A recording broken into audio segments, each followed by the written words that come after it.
And now it turns to me to introduce our third speaker for the opposition to continue the case for the opposition, Simon Hoare MP.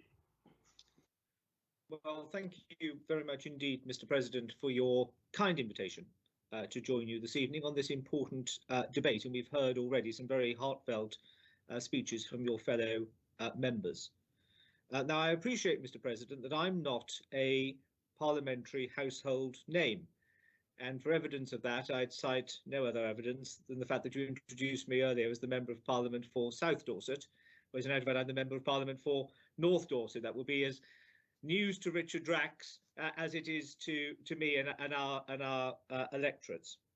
So it may be helpful for the House tonight, just a few bullet points, which may be of interest, it may not, about me.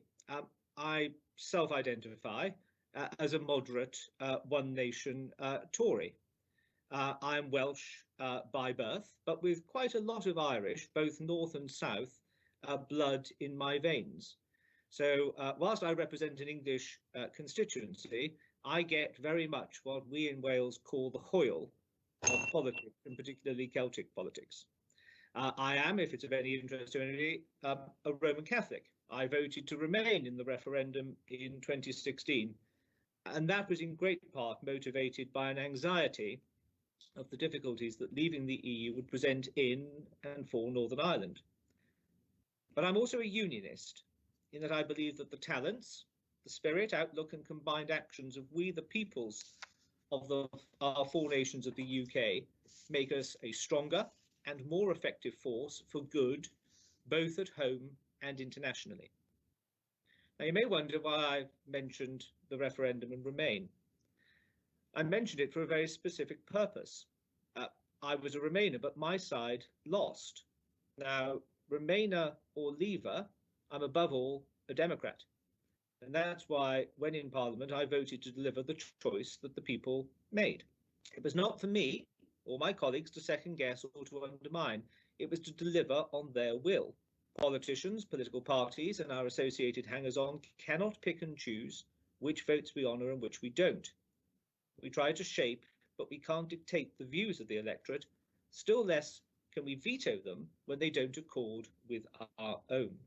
We serve at the behest of the people. And if we ask them a direct question, as we did in 16, and as we might in a reunification of the island of Ireland referendum, it's our solemn duty to implement it whether we like it or not.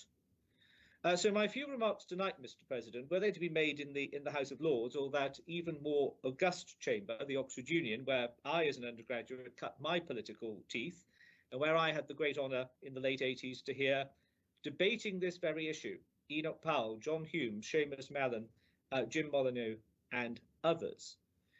I'm going to make a speech from what I would call the crossbenches. And as the chairman of the NI Select Committee in the Commons, I think that is the right approach, given that part of my role is to facilitate debate, try to be an honest broker, and provide a platform for all traditions and none.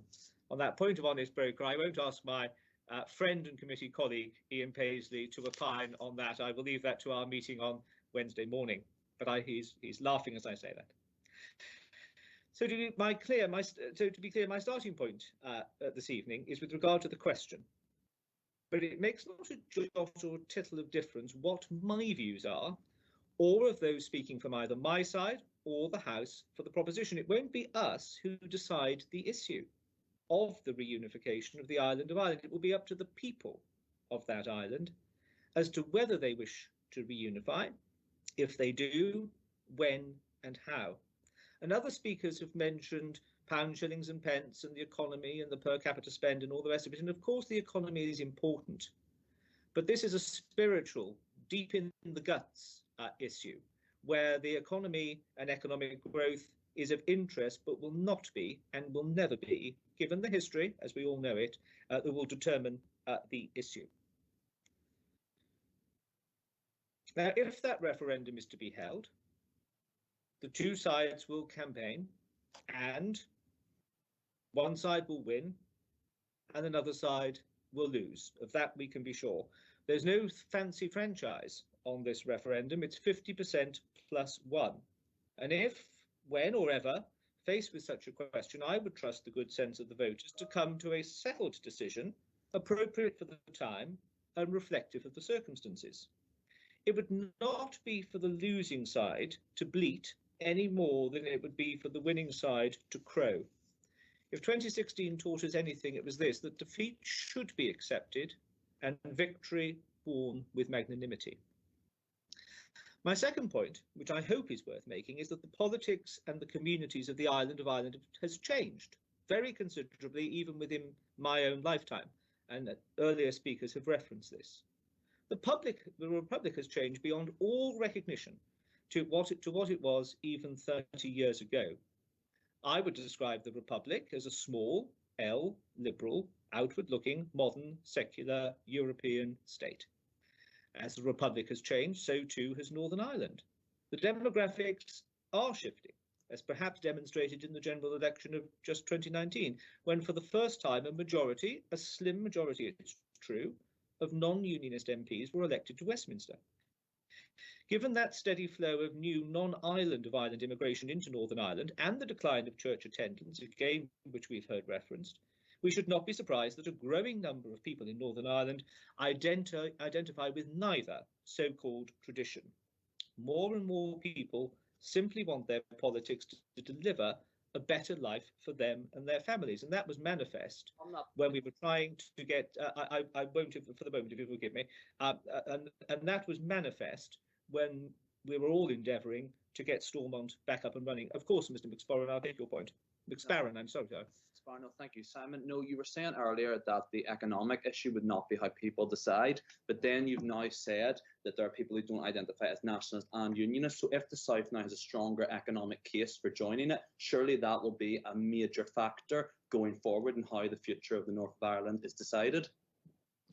Well, your point is slightly premature. I will come on to that, but it is a good point that you make. I am convinced that there's a growing number of people, whether it would be enough to sway a referendum at this time, but there is a growing phalanx of people who don't identify with either tradition, who are simply interested in the politics of what is right for their family, for themselves.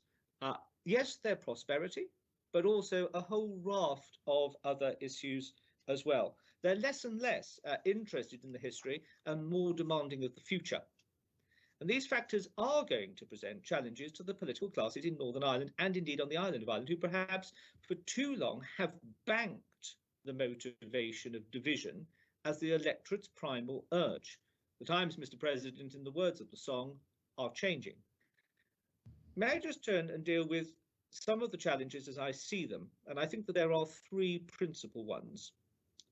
The first is that if one is a unionist, then the future of unionism needs to be a secular, open-hearted, positive voice. And Geoffrey Dudgeon started to talk about that. It needs to learn, if I may say so, the lessons that my party learned under David Cameron, namely that the electorate votes for and supports positive politics, setting out a vision of what one supports, likes and seeks to encourage. Merely perpetually telling the electorate what one is opposed to or what you want to stop, as my party did for too many years, does not build a coalition of the willing. It's also my thinking that unionism can no longer afford the divisions of the politics within its ranks. It needs to unite. It needs to unite into a secular and UK unionist force rather than being Ulster nationalist, as Jeff Dudgeon spoke so powerfully. It needs to tack to the centre. Get that right. And the maintenance of our union, which I'm firmly supportive of, is on very firm ground indeed. Get that right, then the case for the continuation of the union becomes clear and compelling across peoples of both traditions and of none, impelling them and encouraging them to think and understand that the unity of the UK is a good thing and is worth supporting and maintaining. Now, others have alluded. Yes, of course. I'm so sorry. Protected time, Simon. So if you could just carry on with your. Sorry. Well, sorry. You want to carry on? Your time's protected. Thank you. Okay. Am I giving way? Sorry, or not? No, the time's protected. So okay. Just, thank you. Okay. The reunification of Ireland, as others have mentioned, is not as simple as gluing two pieces of a broken plate together. It would present enormous challenges to the Republic: legal, public policy, economic, yes, cultural. If the Republic wants reunification, and we really do have to suppose that it does, then it needs to learn from the SNP's defeat in its independence referendum that they need to sculpt in great detail what a reunified Ireland would look like, feel like, and be like to live in. People will not vote for the unknown. They want and deserve the detail.